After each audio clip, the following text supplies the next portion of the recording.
Anyways, what are we doing here tonight? Well, tonight, Topher gets scammed. Almost. It happens almost every day. Let's be honest. It almost happens every single day for sure. Okay. Let's talk about this because this is something that happens to me pretty frequently.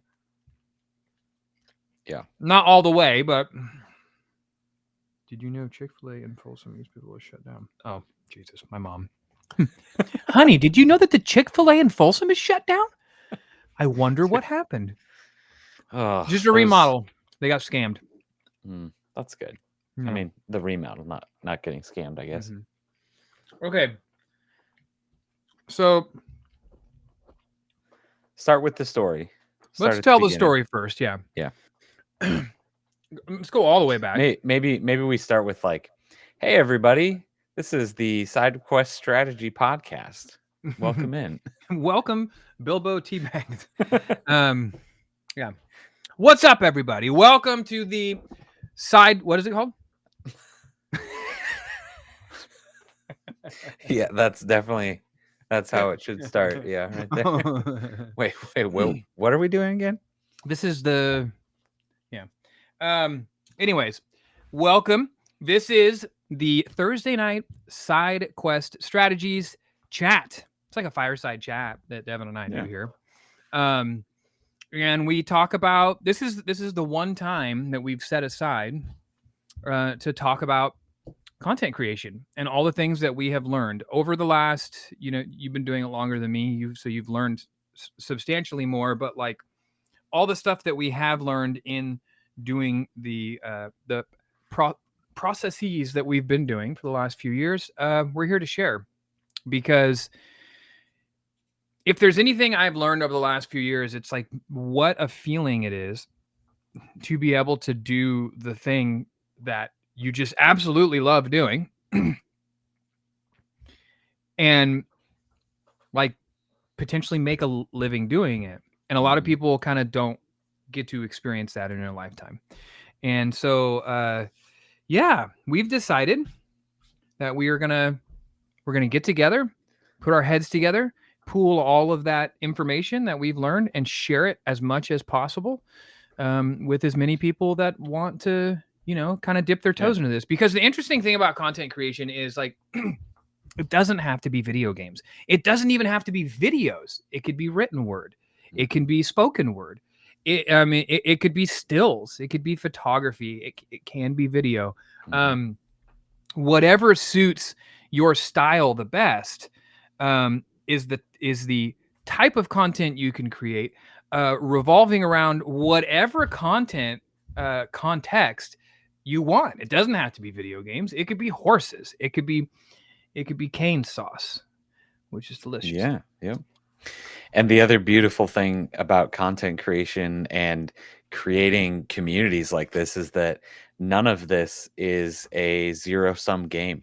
Just because somebody else starts creating content that is similar to yours, or just because somebody is already making videos or writing music in the genre that you want to write music in, doesn't mean that might as well quit. You can't, right? Like that's one thing that we talked about a lot with a lot of different people. People think that my niche is just too saturated. The thing that I want to talk about is too saturated, and it's just not true. Well, and that's because what a lot of people don't realize is at the heart of content creation, it's not really about the subject matter per se. Building the community, the subject matter is just there to be the seating and the structure for people to gather. What you're really doing is you're creating a community based around common interests, and in some cases it can be multiple common interests. So maybe the perspective that you could potentially put on that one thing that you love is going to be different, even though there's already 50 content creators out there making vintage spoon videos or whatever. Like that's the thing that makes it beautiful is everyone has a voice. It's just we're here to help like facilitate and explain how it was that we found ours, because that's the hardest hump in my opinion when it comes to creating content, is getting over that, like, well, how am I different than this person? Or what if this person thinks that I look funny? Or what if I have a lisp? Or what if, like, this part of Or my beard is gray or whatever?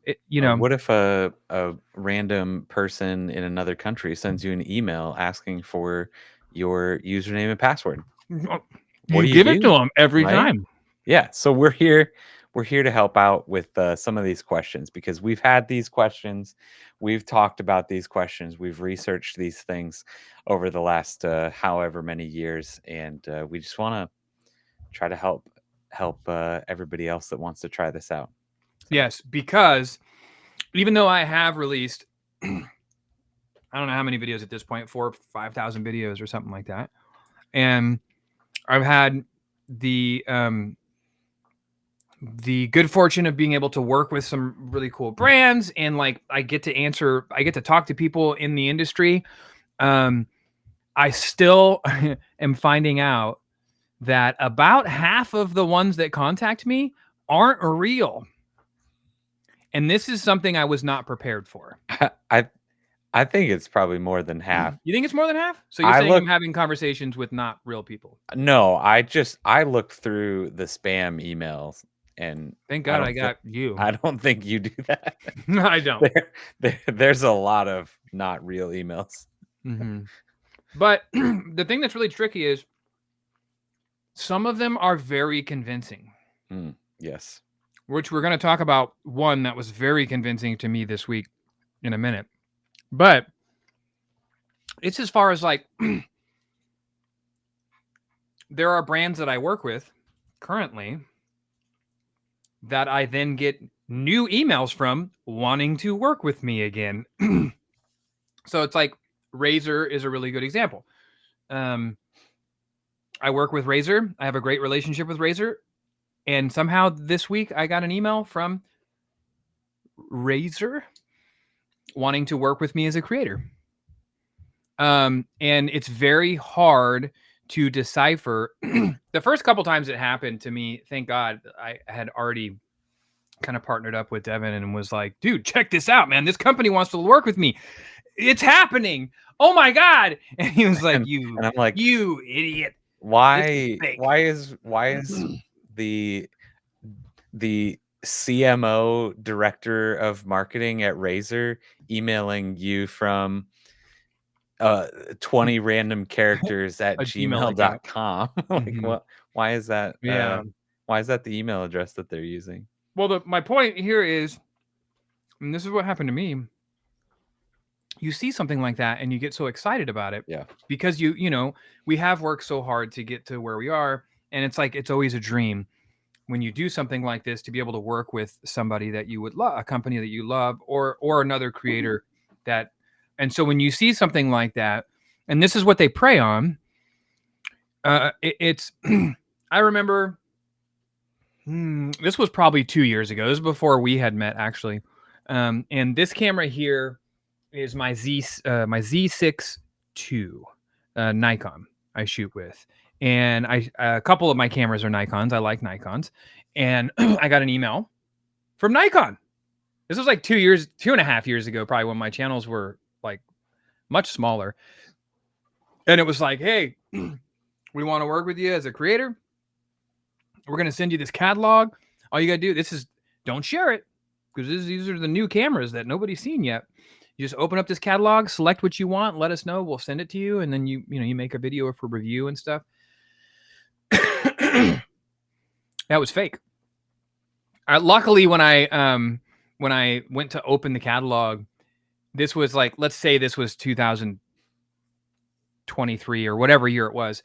The catalog was labeled Nikon 2022 or something. It was the year prior, and I was like, somebody at Nikon really messing up on this. And so I had one of my employees at my shop, who is much better with this sort of stuff than me, run the file through something and was like, "Yep, don't open this, man." And I Yeah. was like, okay. And since then, it's been, well, because you answer a lot of the emails now. The emails come to you. It's very, it's. I'll just read the one that I got this week because. I was just looking at it. I don't see anything specific on there, so I can share it if you'd like. Oh yeah, Put it on screen. sure. Because it fooled the shit out of me, man. Give me 1 second to figure out. And as a how to do creator, this here really preys on like your greatest fears.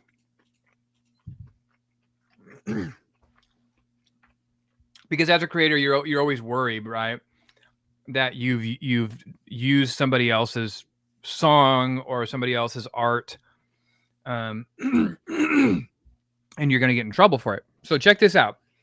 This came through a couple days ago. I got this email twice. It's saying that I have I used an unauthorized version of a song by Louis Capaldi titled "Someone You Loved," which is a good song. I like that song. That's okay. Yeah, it's fine.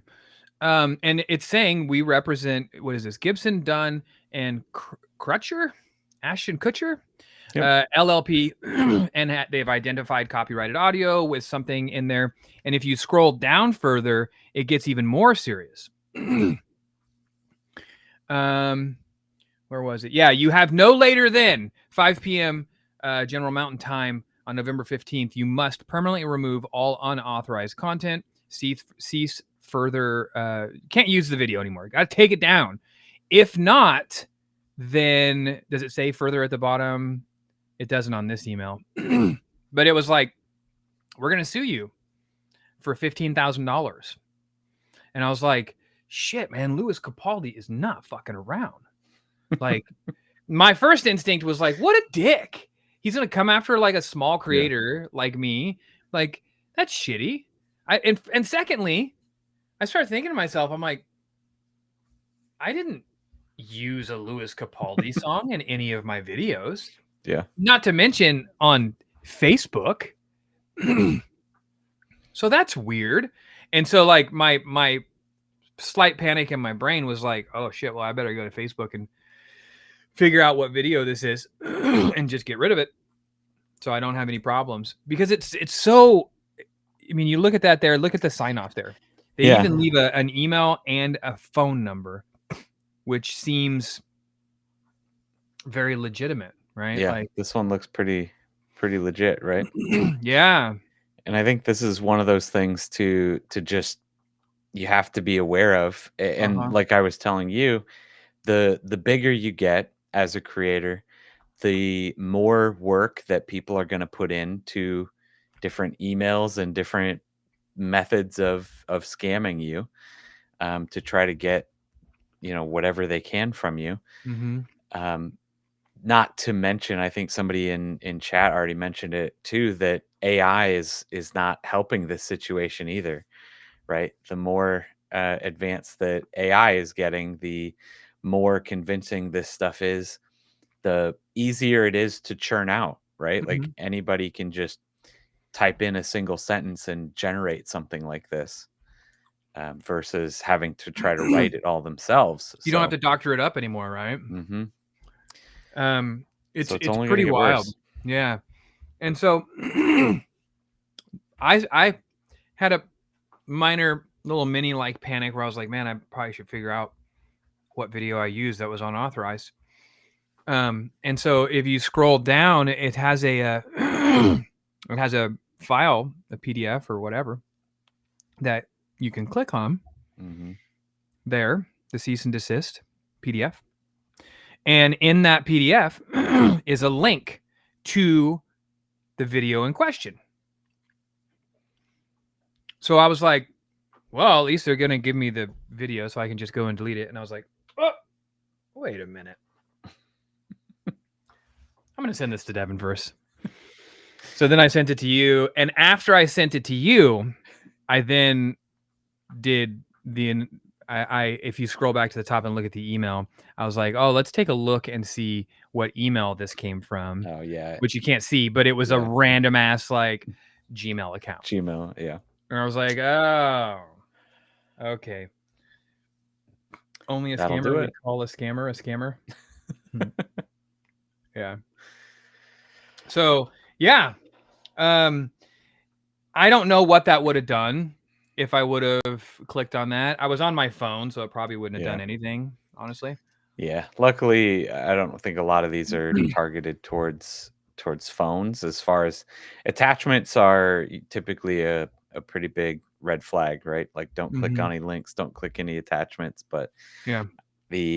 again, until you get really big, until they get even crazier and they're targeting you super, super directly, most of these are probably going to be targeted for, Windows computers type of thing. That's just the easiest and most common thing to be able Mhm. to do at this point. But So, for somebody who recognizes these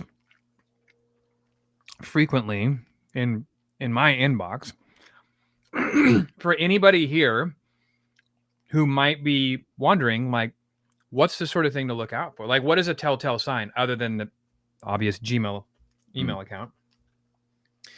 yeah, email is a really good one. Typically, you'll see a lot of this kind of thing if there's a lot of urgency behind something.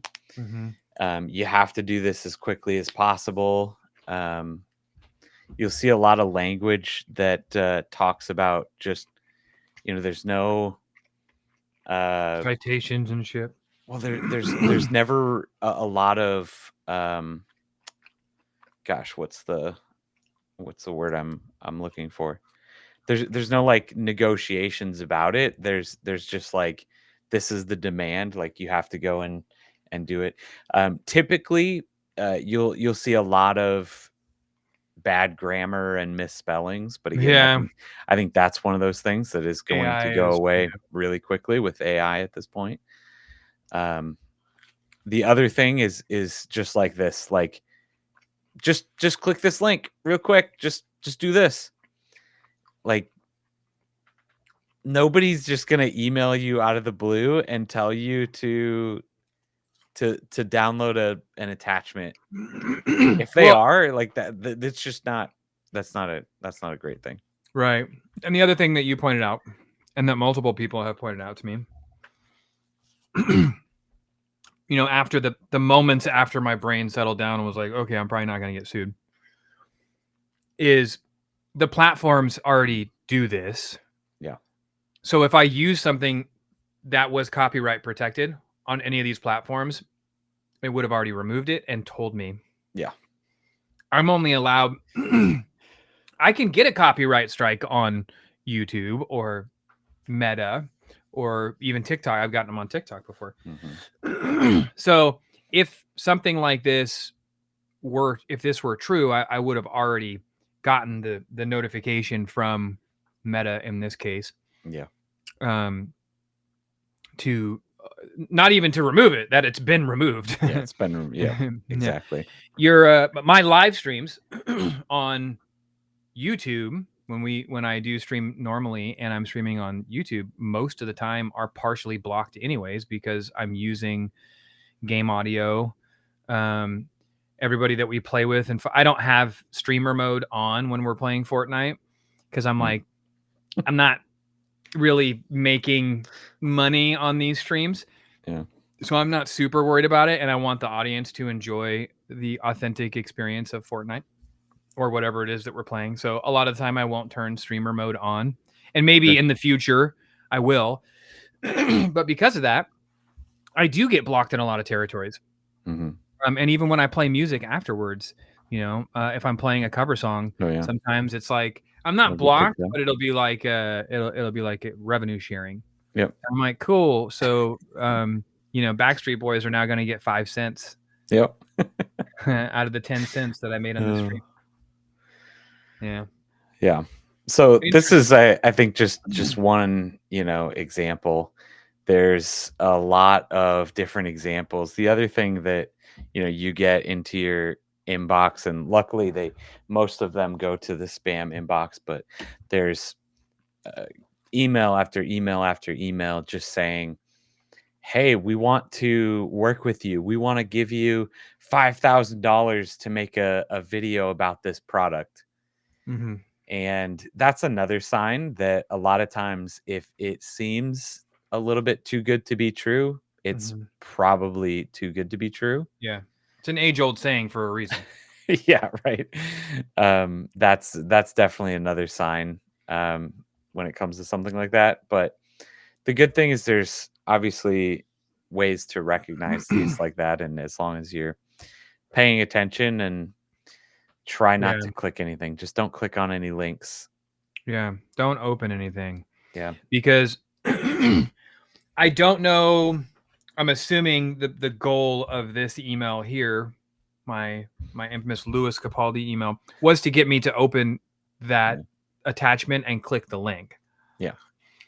And the link probably had some kind of like, okay, now sign into your Facebook so Yeah, you can very see what easily. video it is, and then they got your sign in info. Yep. Could have been something like that. Could have just, went directly to download some virus onto your computer. Could have Mm-hmm. been, yeah, anything like that. There's Yeah. lots and lots of different things out there. Or maybe I would have won like a lifetime supply of cane sauce. You'll never know unless you click it, I guess. Yeah, it's it's an interesting thing that I never even considered when first starting Yeah. to do this. Obviously, when I first started doing this, well, maybe not obviously. When I first started doing this, it wasn't like I didn't plan on it being a career. It was like this will be fun to do with the kids, and and then it sort of blossomed from there. So it was never a thought. It was never like a, oop, I better watch out and make sure I don't get scammed kind of thing. Yeah. Yep. For Um, sure. yeah, yeah. So So one of the questions that I kind of wrote down, because I know we have a lot of our audiences, newer creators, is people that are just starting out and that kind of thing. Is this something that um, you know you're seeing more of, less of, as you grow? Is this something that are new creators more at risk than than established creators? Like, what's the yeah, so I actually have an interesting take on that, and this is how at least I've started to handle it. Is when I was probably for the first year and a half of my channel, I never had any brands contact me because why would they? I was a small channel. I wouldn't even consider myself like it wasn't even like a public channel. It was just like it's my personal channel that like I'm posting some pictures on sometimes and yeah making some videos on. And I do remember the very first brand that ever reached out to me. I can't remember the name of it now because it was a gardening thing, but like it was during the all the peak of the very first year of my channel when I did the mystery plant thing. And this this brand reached out to me and wanted me to try out some of their products. It was like Rainbird or something like that, and it was like timers, watering timers and stuff. Mm. as a young creator, and by young I don't mean my age, the age of my channel. yeah As a young creator, it's very exciting to yeah have somebody, because it's validating to you, to everything about what you're doing. It validates all the hard work that you're doing. It makes you feel validated, and it makes you feel wanted. You're just like, oh my god, somebody's gonna give me their product to yeah make a video about it. How cool. And so once you have one of those and you hit that moment, it's very easy for a company to start preying on that feeling that a younger or a newer creator or a newer channel might be experiencing. as the channels grow, and I've now like established partnerships with a good portion of the brands that I would want to work with, I'm less inclined to like when an email comes through and it's some brand I've never heard of, I'm like, I don't know. Sometimes I don't even open them because I'm less inclined to work with like a brand that I've never heard of. Yeah, when a random email comes through with terrible grammar that says, "Hey, Grammar would and you like a free yeah, sprinkler to put yeah, in your garden yeah, to make a couple long form videos that we can use on our channels and post on yours, yeah, and we'll give you a free sprinkler." yeah. We'll say this or we'll give you this crap thing. Yeah. But the flip side of that is as you get bigger, Mm, the potential like gravity of what one of these scams potentially could be. If you would have told me, again, thinking back to when I got that fake email from Nikon, mm. I should have known that Nikon is not going to reach out to a dude with 5,000 followers and be like, "We're going to give you a $10,000 camera and lens." Hmm. I should, Especially like, when you're not a camera, like, review right. channel. That didn't even dawn on that part didn't even dawn on me. It was like, well, Yeah. they're not going to give it to me, right?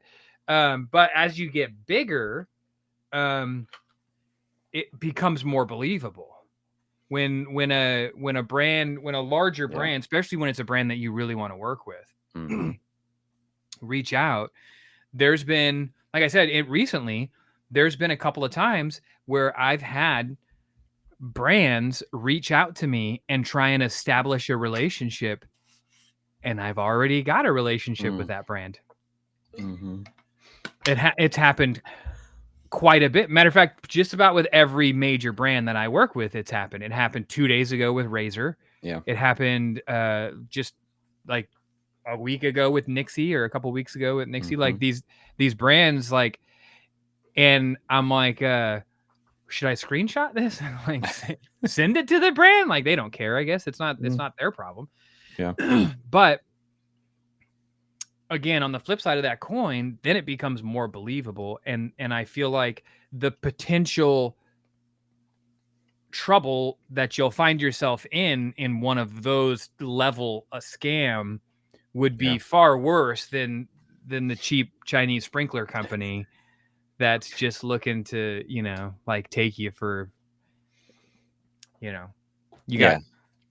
2,000 followers or whatever. Yeah, When they're you have a actually they're channel, just looking for you to pay $50 for their sprinkler on Amazon, Mhm. and they say that they're gonna reimburse you, but they never do. Yeah, yeah, and that's the other thing too is like as the channels continue to grow, the first thing that I did once I realized that this might be a thing for me and it might turn into something more than just like, you know, posting some videos on the internet, I verified all of my accounts. Mm, Um, so, and I know, there's two sides to everything like that. A lot of people are like, well, yeah, I don't want to go through the process of verifying my account. You got to, in some cases, you have to pay for verification and you have to provide like official state issued identification and all this other stuff. But if you're going to take it seriously, um, you should verify your accounts because nobody could fake me now. I mean, people can, but it's really easy for me on the platforms that I'm yeah. verified on to go, hey, platform, whether it be Meta or TikTok or Instagram or whoever, like this dude's phoning up my account, and then I'm verified, and so Mhm. you know, so a verified account is definitely handy. Plus, with when you do have a verified account, you have account reps, and it's easier to get a hold of people that way. Um, but I've had this thought before, and this was um, probably a couple years ago. My kids used to watch this YouTuber. I don't even know what his name is, but his channel is FGTV. Okay. You know who I'm talking about? Nope. Um, it's FGTV, and it stands Oh, for okay. like Family Gaming Channel or something like that. Family Yep. Gaming Television. I really enjoy them. They're a fun family. Yeah, yeah. Uh, Now I know who but you're talking about. I've definitely seen their they have like videos. products in like Walmart and stuff Mhm. like that. They used to watch them a lot, and I was watching a video. Um, Passively, I was like doing laundry one day, and the boys had the channel on, and he was talking about how he had to rebuild his YouTube channel because he lost his channel. Like something happened. I don't know what it was. I never looked any deeper into it, but had like 10 million followers or whatever, and something happened and the channel, and so they had to start over from scratch. I think about all the work that I've put into my channels. Mm-hmm. And I'm like, man, what if like somebody just got into my, well, like, I don't know. First off, what could they do? I'm not really sure. But like, if somebody got into my channels and stuff like that, like, how do I protect myself from stuff like that? Change your password frequently, and two-step verification, that sort of stuff. But that's definitely a thought now. Yeah. Our boys. Yeah, the bigger, definitely the bigger that you get, the more people are interested in your specific accounts versus money. Mm-hmm. You know, uh, not only could somebody be interested in trying to steal your credit card information and get money from you, but also you have a very valuable asset that if they have some other scam products, all of a sudden they get access to some of your channels that they can put advertising out for their products, their scams, something else, their cryptocurrency that they're trying to get everybody to buy. That's that kind of channel becomes a lot more interesting to scammers for that kind of thing too. It definitely does, and it's something. It's a thought I've definitely had a lot more frequently now. Just thinking about, if you want to relate it to a brick and mortar store, spending years building this Mm. this beautiful video store or whatever, video game store or brick and mortar store, and then somebody breaking in, stealing all of your product or like smashing the place to bits. That's sort of the equivalent, except this is all online. Yeah. Like there really is no tangible thing.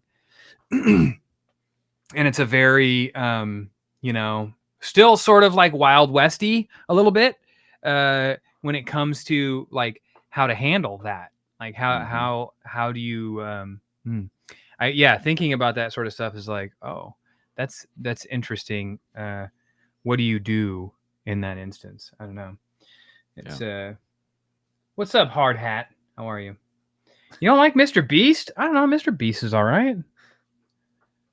I find Mr. Beast enduring. Mr. Beast, he's not, is he like canceled or something now? I don't know. I mean, a lot of people still, I think, try to cancel him, but He's like Eminem. Beast I is wouldn't fake. make that comparison either. But It's like, I mean, Eminem's uncancelable, right? I mean, he tried to cancel yeah, himself with that last album. yeah.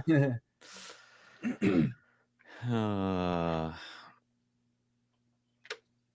So, um, yeah. So this is just one of those things that you know. I think a lot of people recognize at this point that this is a thing, that these kinds of scams, these kinds of bad actors are out there. mhm. But it's easy to forget. It's easy to, like you were saying, get that one email and be like super excited about it that you just immediately click the link. Yeah. Um, I just about did that. I don't. I have stopped checking my email while I'm in bed. Like when I first wake up in the morning, Yeah, I don't either. I don't check my email anymore because I don't want that kind of thing to happen. Like Mhm. I don't want to read something and be like, "Oh yeah, I'll take a free sprinkler," and then click the Yeah. link. Yeah. And I try and purposely not pick up my phone first thing in the morning Yeah. either.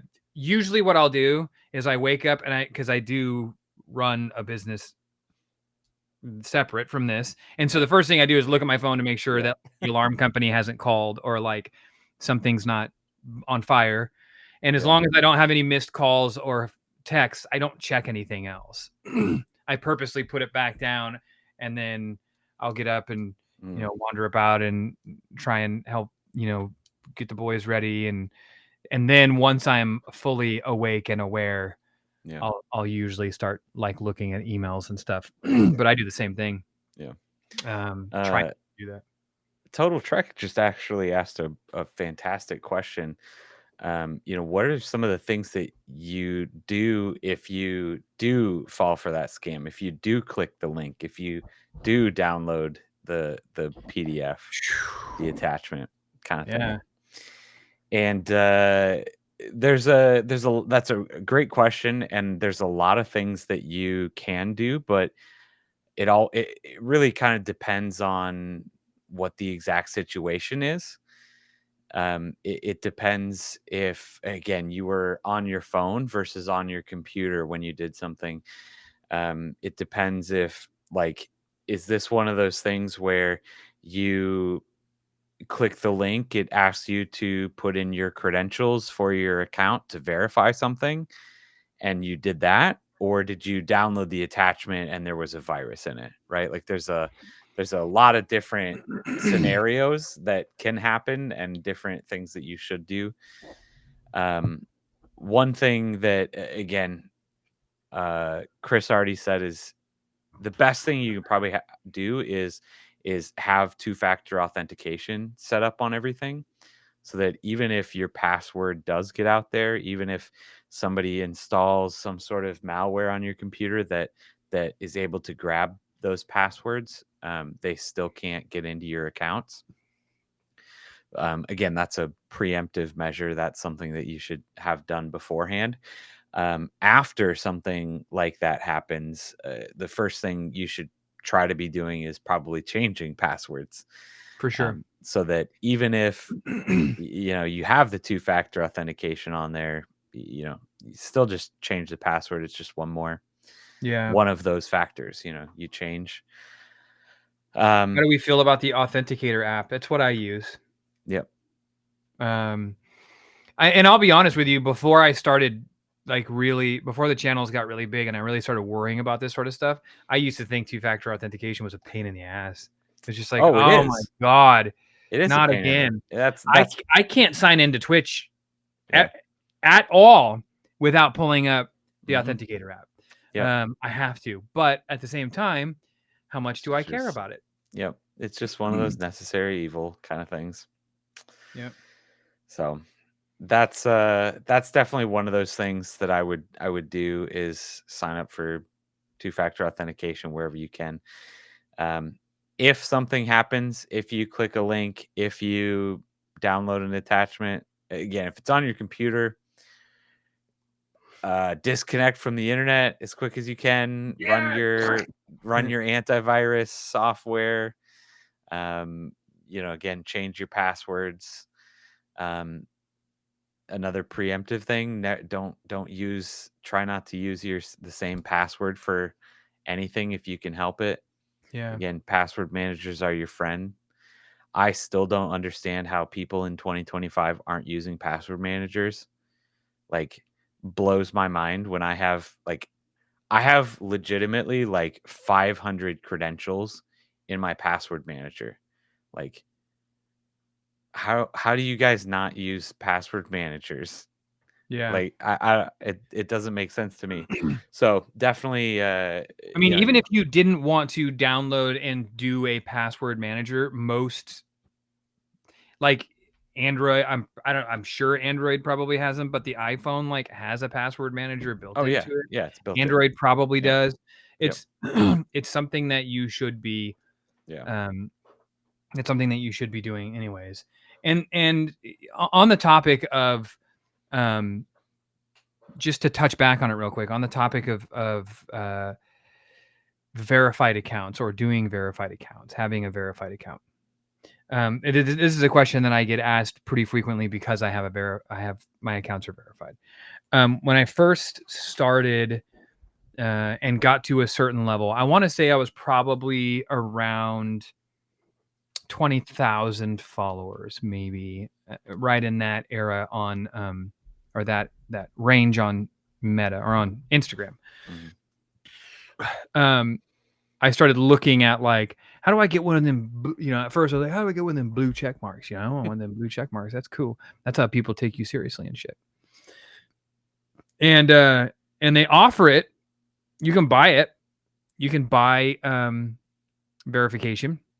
Mm-hmm. And so I didn't really understand what it did at first. But I was like, man, that little circle, shows that you're fucking a real deal. You're serious, right?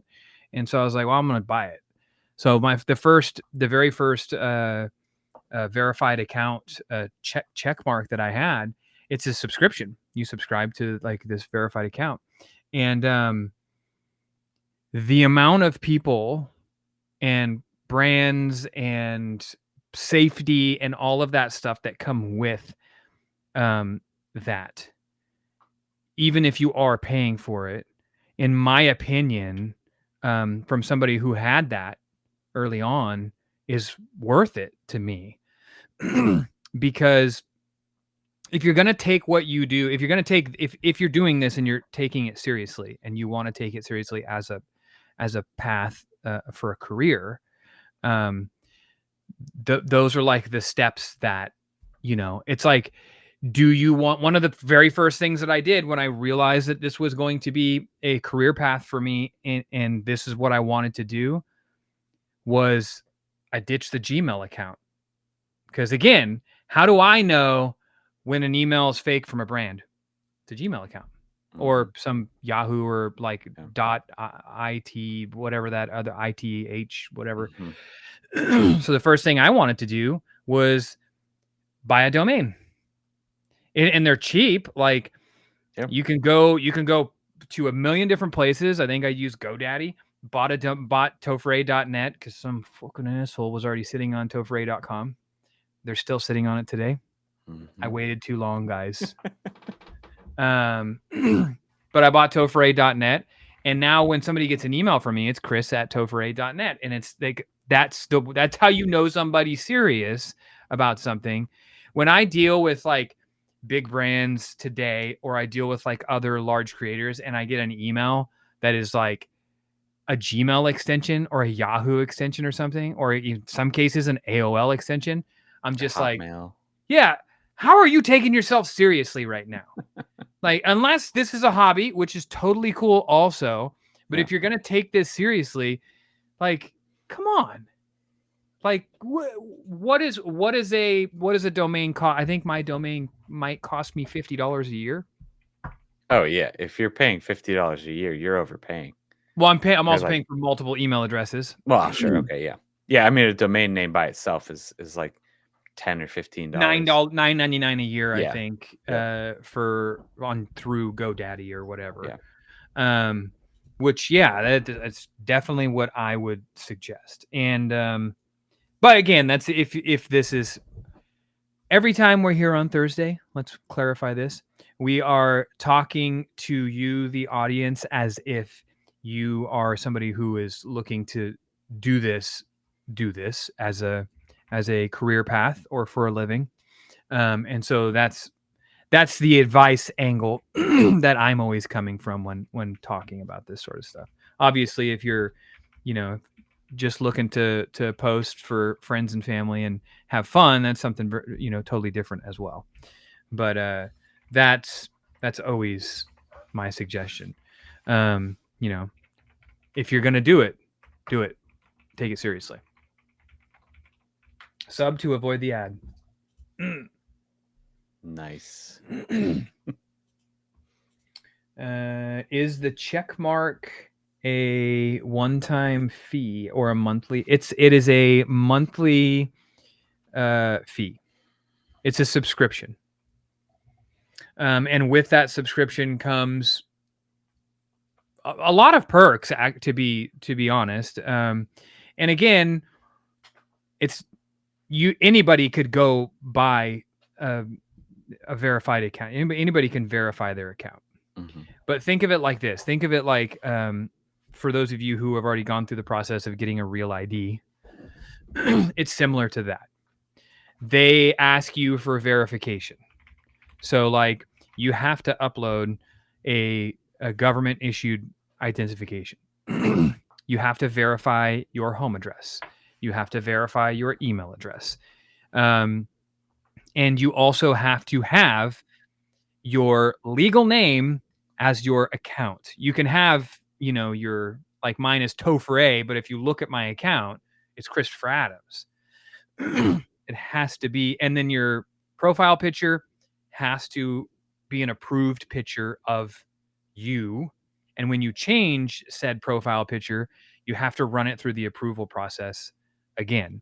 So it's not only is it extra protection for you, the user, but it is protection for like anybody else who might be coming to my channel to enjoy content, or might be. So I've had quite a few spoof accounts of me over the last year, Mhm. on Facebook, on Instagram, on TikTok. I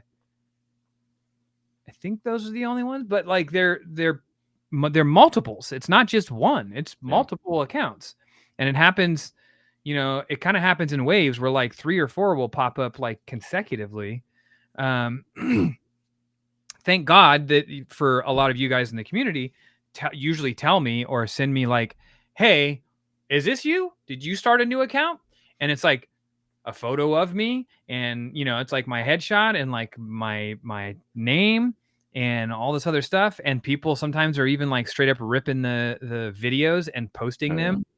Uh, and what they're doing is they're reaching out to you guys, to my community, and offering mods, or offering to like do giveaways. Mhm. Here's tickets to a giveaway and blah blah blah. And so I get people from the community reaching out to me, and they're just like, "Hey, is this you?" And the best thing is to be able to say, if it's not a verified account, it's not me. That's how you know that it's not me. I don't have any non-verified accounts. So if you see an account that doesn't have the verification, then it's not me. And then that way it's easy. Plus it's really easy for me to then, with the exception of Facebook for some reason, it's really easy for me to, on Instagram or on TikTok, and even a few of them on Facebook, to just go to admin and be like, report this account. And then when I report it from my account, it's like this person's pretending to be me, and then they see my account, I'm verified, they instantly rip the account down. Mhm. It's almost instant. It's just that I don't always see the accounts until they're brought to my attention. But that's the other benefit to having a.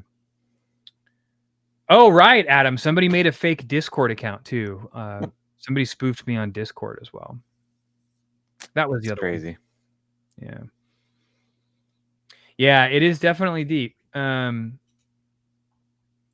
I would suggest doing a verification. Mm. The verified accounts are, if you're doing it seriously or you're going to run a business on there, then it's definitely worth it, in my opinion.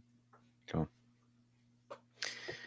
Yeah, so there's definitely a lot of different topics that we could reach into on this kind of, safety, scams, protect yourself kind of thing. But so if anybody has any questions, either let us know, or again, we're always in the SideQuest Strategy Discord server.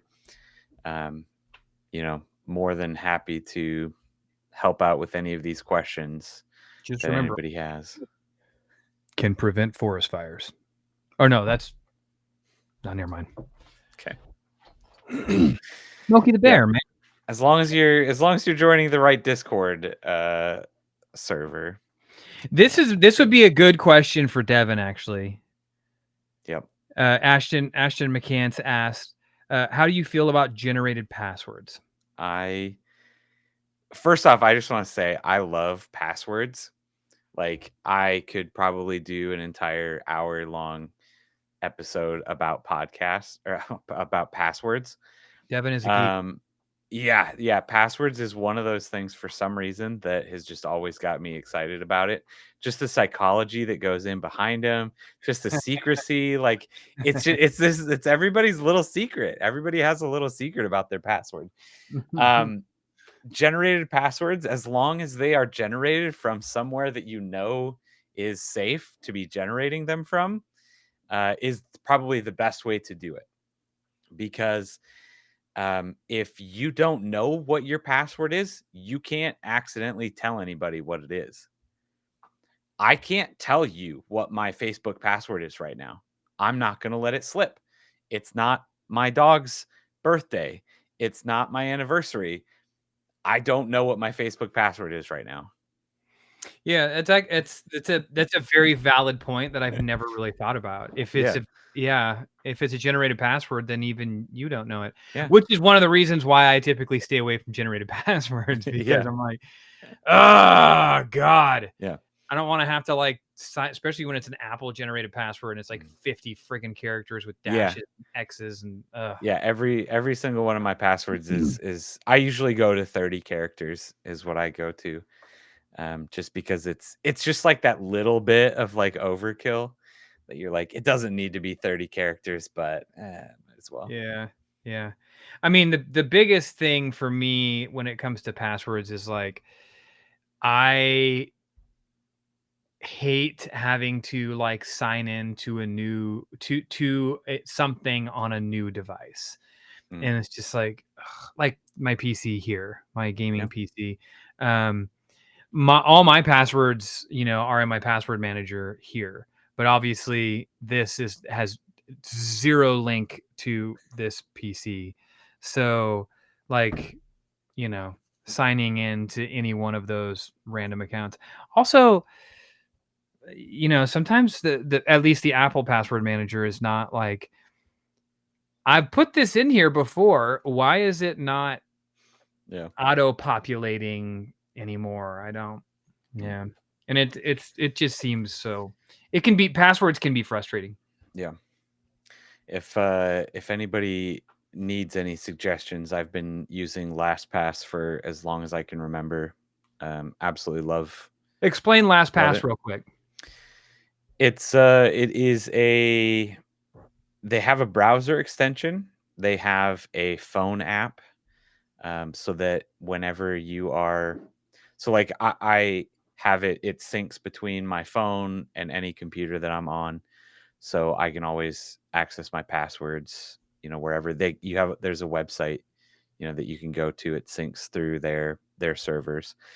One of the things that I've really, really liked lately is I finally signed on for a family plan so I can share passwords with my family and make other like secure notes and different things.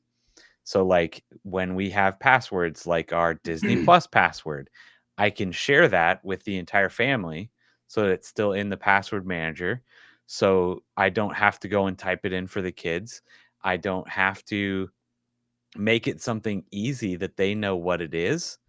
They can just hit the autofill button right on their tablet or something. um, I can, share different passwords with my wife, whether it's the account to go and pay the electricity bill. Those go in a folder that is shared between us, type of thing.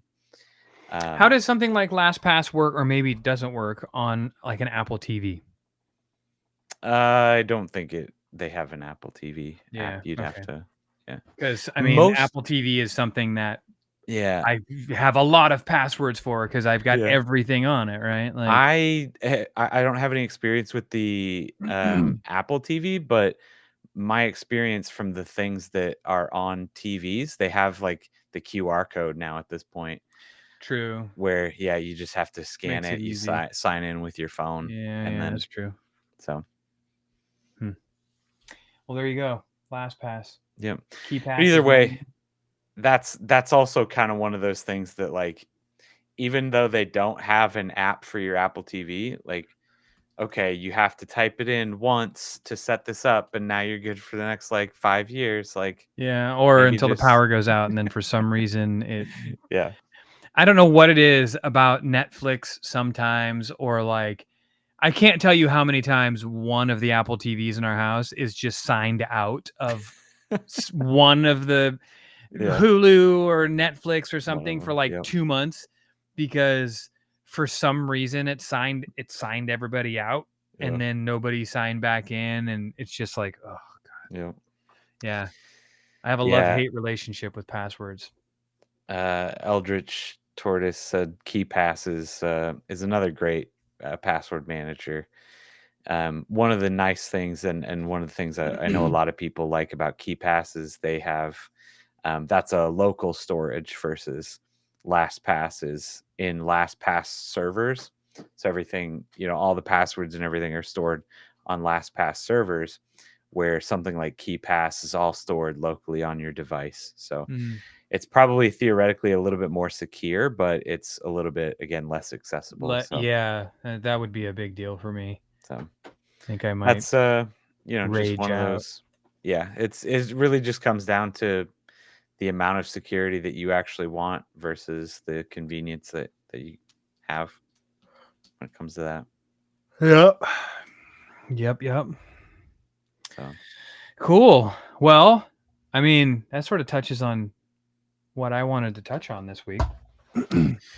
yeah, absolutely. I think that was some good conversations, and Yeah.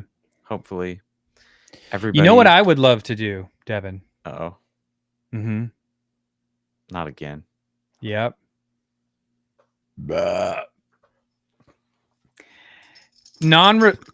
Jesus. Cane sauce, baby. Non-related. I think Zora's like, that smells good, Dad. Whatever you got going on there, I like that. Whatever that was. That smells like chicken. Maybe we can do this if you guys are interested. I was thinking about this last night because I would love to pick your brain on this topic, non-related to SideQuest. So maybe we do this in video form. I don't know, some other time during the week. Maybe we do it on a live stream like this. Take your guys' questions because I have my own questions and I have my own thoughts on this. Because I personally think it's a big deal, but I would love to pick your brain on the Steam announcements from yesterday. Mm. Yeah. Yep. And what this means for console hybrid sort of things, and what it, like, where does this sit? I see so many people talking about it's I'm talking about the Steam machine at this point, not the VR headset or whatever, but Yeah. the power specs of it and what that means and where that sits in the grand tier of, because you're a PC guy that builds PCs, and I even found myself, I made a short last night about it because it's exciting to me. Yeah. And I think that this is truly, and I get, we've been here before 10 years ago with Steam. Yep. And like, it really didn't go anywhere, but I feel like we're at an impasse right now with where Microsoft has placed themselves. That this could potentially be a whole new era of gaming and a whole new era type of gaming. Yeah. Not gonna lie, I don't think this could have come at a better time Oh, for them. 100%. They're with the way that both Microsoft and Sony have been going more to Steam and PC gaming in general. This could be huge. Yeah, it could be a very big deal. I really think that the price point of this Steam machine is gonna tell us a lot. Yeah. So anyway, I found myself making this video last night and doing a lot of research and like trying to look up like, what is this thing and what is it going to have? They haven't really talked real raw specs yet, or at least I hadn't found any, other than saying like, yeah, it's about 6 times as powerful as a Steam Deck. Yeah. Whatever that means, I kind of like looked it up and was like, what does that mean, AI? Yeah. And it's like probably like a 70 series video card, maybe. Yeah. And I'm like, okay, but what does that mean? Like which 70 series and like what? So I found myself editing that video last night thinking like, it'd be great is if you and I just sat down, whether it be on a live stream or just in a video where I'm coming from the perspective of like, what does this mean for my video games? Yeah. And how does this bring Steam to a whole new audience like my children? Yep. And what does that look like? That's the perspective I'm looking at it from. And like the point I made in my video is like, are we opening up a whole new era of like, I hate to use the word console wars, but like, you know, uh-oh, Devin disappeared. Oh, there. Uh-oh. Oh no. um, it's opening up this whole new era of like potential, like what we had with Sony and Microsoft back in the the 2000s, where it's like, is that where we're headed now with another? And there's just so many questions that I have Yeah. outside of like, I just love my video games. What does this mean for video games? Yeah. That I feel like I could totally pick your brain on it forever, especially when Mhm. it comes to specs, because we already have Microsoft talking about, yeah, well, the next console is going to be this hybrid thing that runs Steam and all this other stuff, and it's probably going to be over $1,000 and all this stuff. And so we're like, huh, okay. So what happens if Steam comes in at 650 or something? Dude, I really want to see the Steam machine come in at like $449. Whoo, Can you boy. imagine if like it came in and just was like, "Oh, you guys don't want to sell at like sub 500 anymore? All right, we will. Yeah. Here, get a Well, whole computer." and my biggest point in my video last night is like, what if they do that and it launches with Half-Life 3? Oh my gosh. I saw so many different things about I was Half-Life like, 3. I think I saw more about Half-Life 3 than any of the actual hardware well, because announcements. like if that's gonna happen, if Half-Life 3 is ever gonna happen, I feel like this is it, right? Like this It is the could thing. be. It could be a good time to launch it. So, like, what does this mean for games? Like, where are Mm, we going? We're obviously in an era where um, hardware manufacturers, which are also game developers now, like it's so weird. yeah. Microsoft isn't so much, and Sony and Nintendo. They're a hardware manufacturer, but they're Yeah. also like a massive game studio. Mhm. They're more focused on like, let's just make the best fucking game possible and let people play it wherever they want. Mhm. And that's like, then everybody wins. Instead of, we're gonna make the best game possible for our hardware and then make it so good that people are going to want to buy our hardware. So Yeah. instead of using it as a motivator for people to buy their hardware, that perspective has now changed, which is really interesting Yeah. for the market. Because yeah, like what if Half-Life 3 launches on the Steam machine? It's not like it's an exclusive thing, because you're going to be able to I I'll was run it on just my gonna say, PC, I'll what if run it it on was my Steam Deck. exclusive? Like, Can what you what if it imagine? came locked to a Steam machine? It's like, this is the only way to get it. Yeah. You just buy a Steam machine and it Yeah. just comes with Half-Life I got to 3, be and that's honest the with only you. way. If they announced like, here's the Steam machine, it only plays Half-Life 3 and that's it. It's $1,000. I'd be like, I'll take 5. Yeah. Yeah. Anyway, I digress. We should talk about that sometime. For sure. Yeah, I think it's a really interesting thing, and I I love it, not gonna lie. I love that Steam is doing it right Mhm. now. Like, I think timing is just impeccable.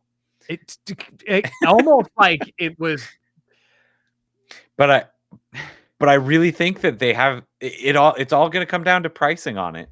Like, if it comes out and it's like, $8.99 for the low end model, It's too high. that doesn't do anything for anybody. It's gonna be a Yeah. giant flop.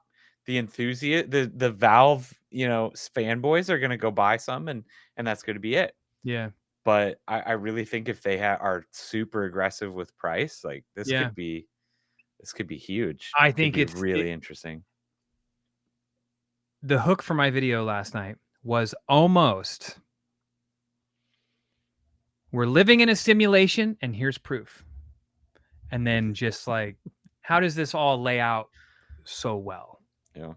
How does Microsoft come out, do their thing? which then in turn kicks this thing off, which then like does this, and then all of a sudden at the end, Steam's like, oh, by the way, we're doing this. It's like it's not enough time for them to have planned the whole thing out in that short of time. So it's been in the works clearly for a while.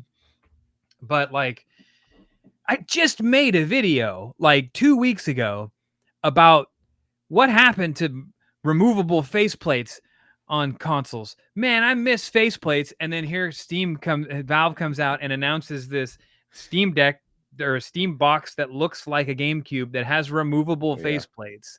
Yeah. And then I get an email from D-Brand today that's like, hey, you want to work with us on this? This is cool, right? Look it's a companion cube, but it's a Yeah. Steam machine. And I'm like, what? Yep. Yep. Yes, Oh please. man. Yeah. But if it's worth $900, do you think people will sacrifice to purchase? If No. it's worth $900, I mean, I don't know No. how well is the Xbox Ally X selling right now?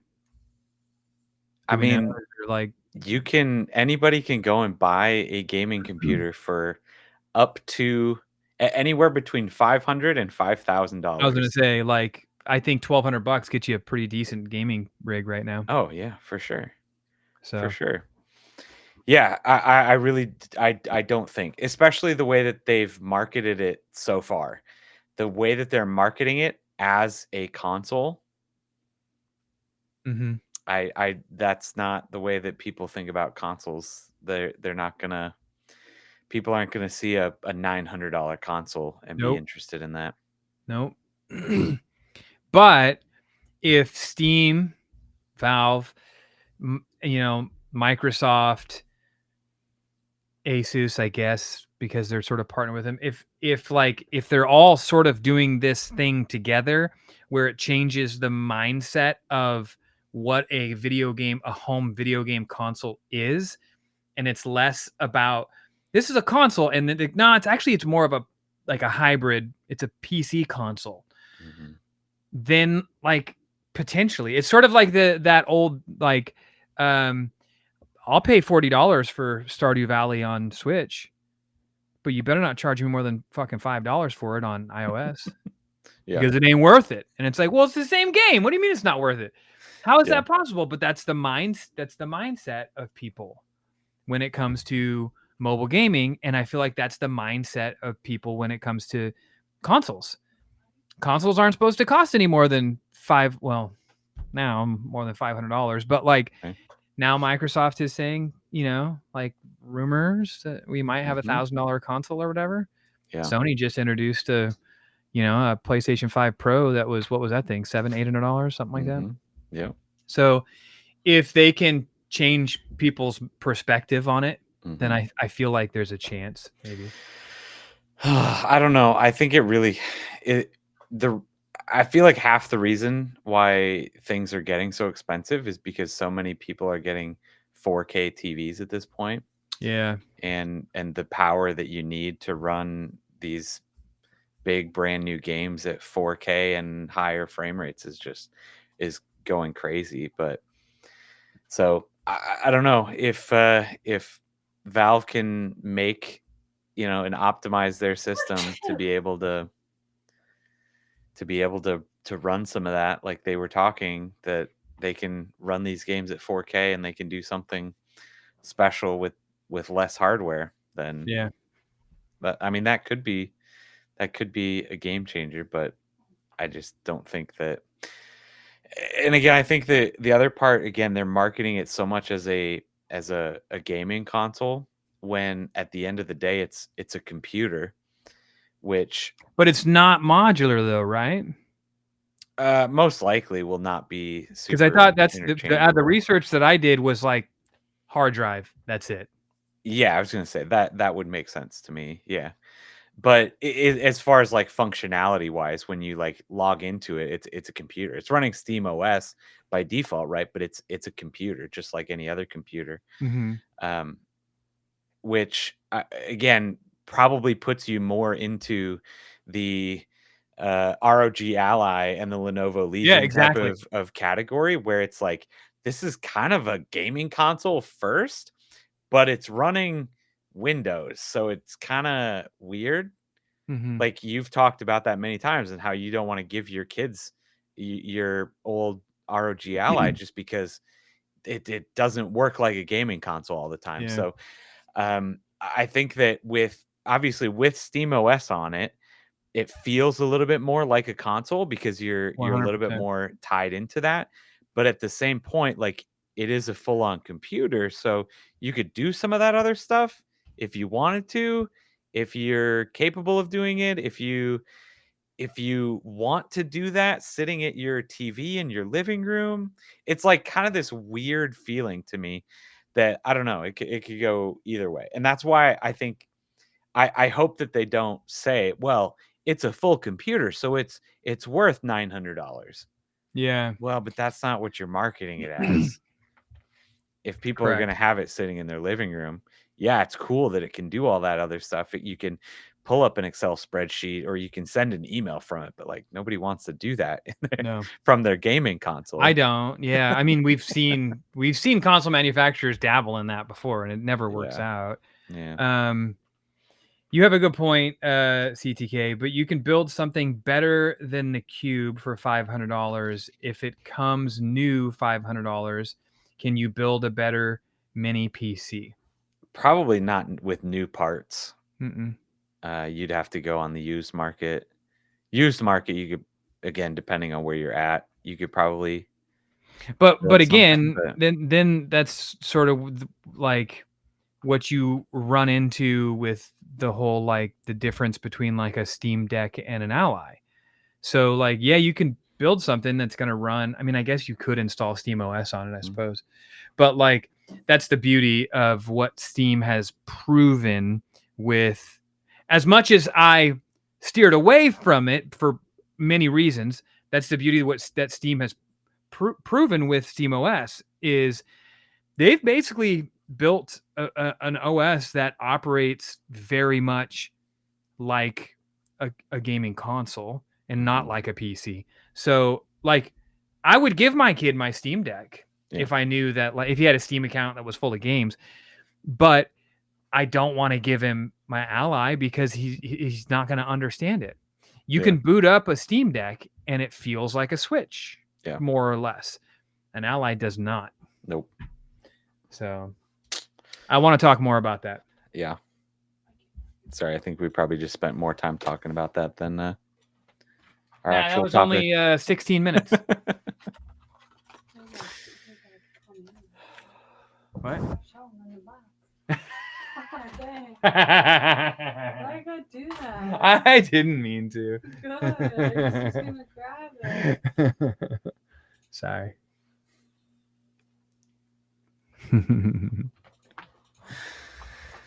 All right. All right.